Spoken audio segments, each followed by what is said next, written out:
Science fiction icon Philip K. Dick is such a well-known figure now, over 40 years after his death, that it's possible to lose sight of the struggles he faced in his career. Back in the 1950s, he longed to break into the mainstream fiction market, but was frustrated at every turn.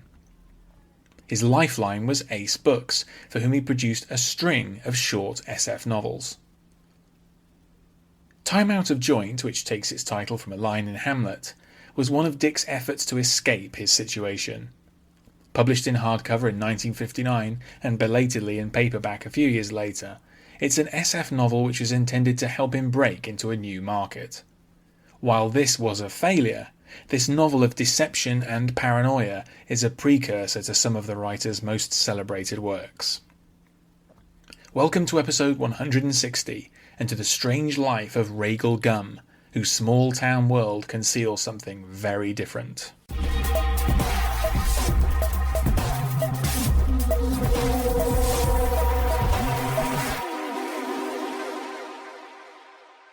Written as an attempt to escape the treadmill of poorly paid genre science fiction work, Time Out of Joint heralds Philip K. Dick's growing preoccupation with unreal and deceptive worlds. It straddles aspects of his attempts at mainstream fiction and the formula SF he was then pumping out for Ace Books. While unsuccessful on publication, with the strapline "A Novel of Menace", Time Out of Joint can be seen retrospectively as a bridge novel, a step in Dick's ascent to SF immortality. While it eventually devolves into a thinly described and fairly routine genre SF scenario, the earlier parts of Time Out of Joint explore a uniquely deceptive environment. Opening in a small town 1950s situation that soon revealed to be an elaborate illusion, the novel addresses themes of nostalgia, paranoia, and the desire to explore, develop, and grow independently.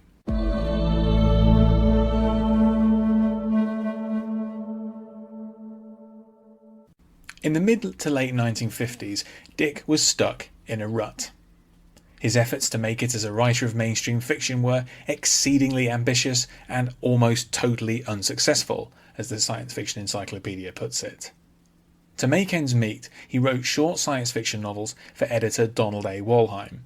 These were published as part of the Ace Doubles line and included Dick's debut, Solar Lottery, in 1955. Time Out of Joint was intended to alter the course of Dick's stalled career. The idea was to fuse the two halves of his literary personality into a successful whole. The novel begins in an outwardly realistic suburban scenario which is gradually worn away, revealing a fairly traditional SF situation involving war between Earth and the Moon.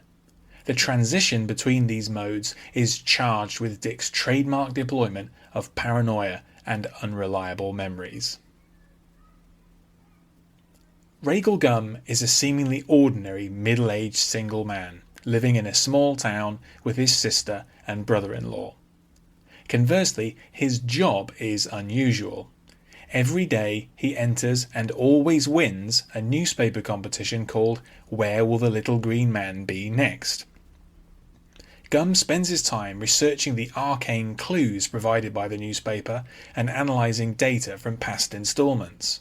These efforts are, apparently, the reason for his lucrative success. Gum and the reader slowly become aware of strange aspects of his environment. No one in the town has ever heard of Marilyn Monroe, and no one owns a radio because there are no broadcasts to tune into. The Tucker car, which in our world never made it to mass production, is a familiar presence to Gum. Most bizarrely, certain objects simply disappear, replaced by pieces of paper with printed text referring to the missing item, like soft drink stand or highway.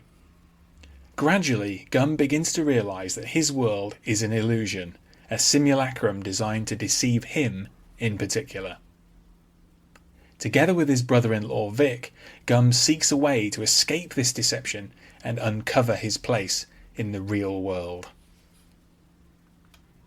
When the truth becomes clear to Gum, he learns that the actual year is 1998.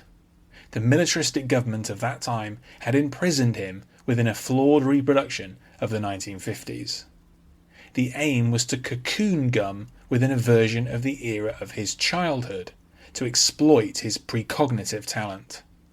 The stupefying effect of nostalgia was weaponized against him to make him content and pliable. This brings to mind today's cynical political deployment of nostalgia, harking back to the good old days, which in reality never existed as described. Gum's displacement into a false 1950s also infantilizes him. Given the ability to dictate every aspect of Gum's life, the state leaves him without a home of his own, a real job, or a partner. His only attempt at a relationship is directed at his neighbour's wife, whom he does not even like or respect. This reflects the dramatically foreshortened perspective he has in this miniature world. Gum's world is small and compartmentalised, and he feels he has no future prospects.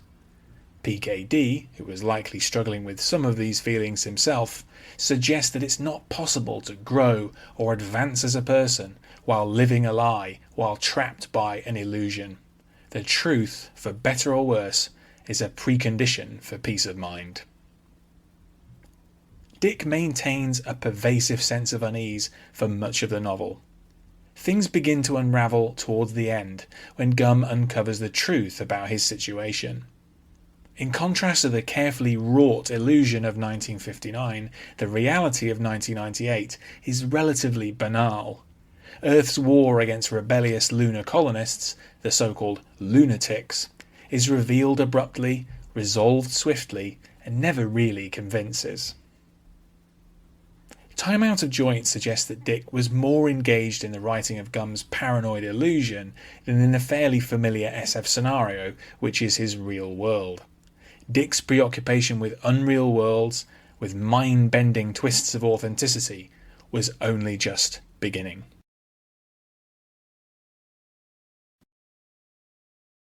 Thanks for listening. For more classic science fiction reviews, visit andyjohnson.xyz. You can also find the show on YouTube and follow updates on Blue Sky. In both cases, just search Classic SF with Andy Johnson. Finally, to get in touch, use the contact form on my site or hit the link in the episode description to send a text message.